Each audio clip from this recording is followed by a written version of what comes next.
An embryo has no rights. Rights do not pertain to a potential, only to an actual being.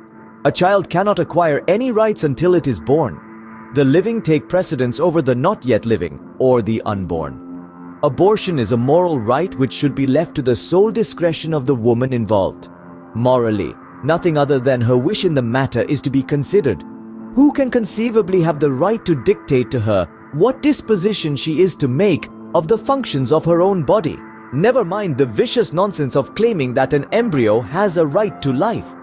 A piece of protoplasm has no rights, and no life in the human sense of the term. One may argue about the later stages of a pregnancy, but the essential issue concerns only the first 3 months.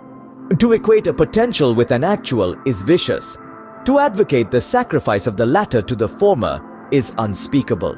Observe that by ascribing rights to the unborn, that is, the non-living, the anti-abortionists obliterate the rights of the living. The right of young people to set the course of their own lives. The task of raising a child is a tremendous lifelong responsibility which no one should undertake unwittingly or unwillingly. Procreation is not a duty. Human beings are not stock farm animals. For conscientious persons, an unwanted pregnancy is a disaster. To oppose its termination is to advocate sacrifice, not for the sake of anyone's benefit, but for the sake of misery qua misery, for the sake of forbidding happiness and fulfillment to living human beings. If any among you are confused or taken in by the argument that the cells of an embryo are living human cells, remember that so are all the cells of your body, including the cells of your skin, your tonsils, or your ruptured appendix, and that cutting them is murder according to the notions of that proposed law. Remember also that a potentiality is not the equivalent of an actuality, and that a human being's life begins at birth.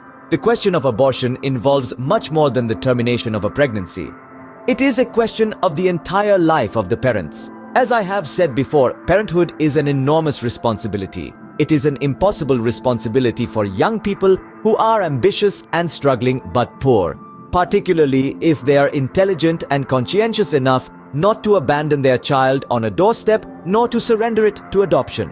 For such young people, pregnancy is a death sentence. Parenthood would force them to give up their future and condemn them to a life of hopeless drudgery, of slavery to a child's physical and financial needs. The situation of an unwed mother, abandoned by her lover, is even worse. I cannot quite imagine the state of mind of a person who would wish to condemn a fellow human being to such a horror. I cannot project the degree of hatred required to make those women run around in crusades against abortion.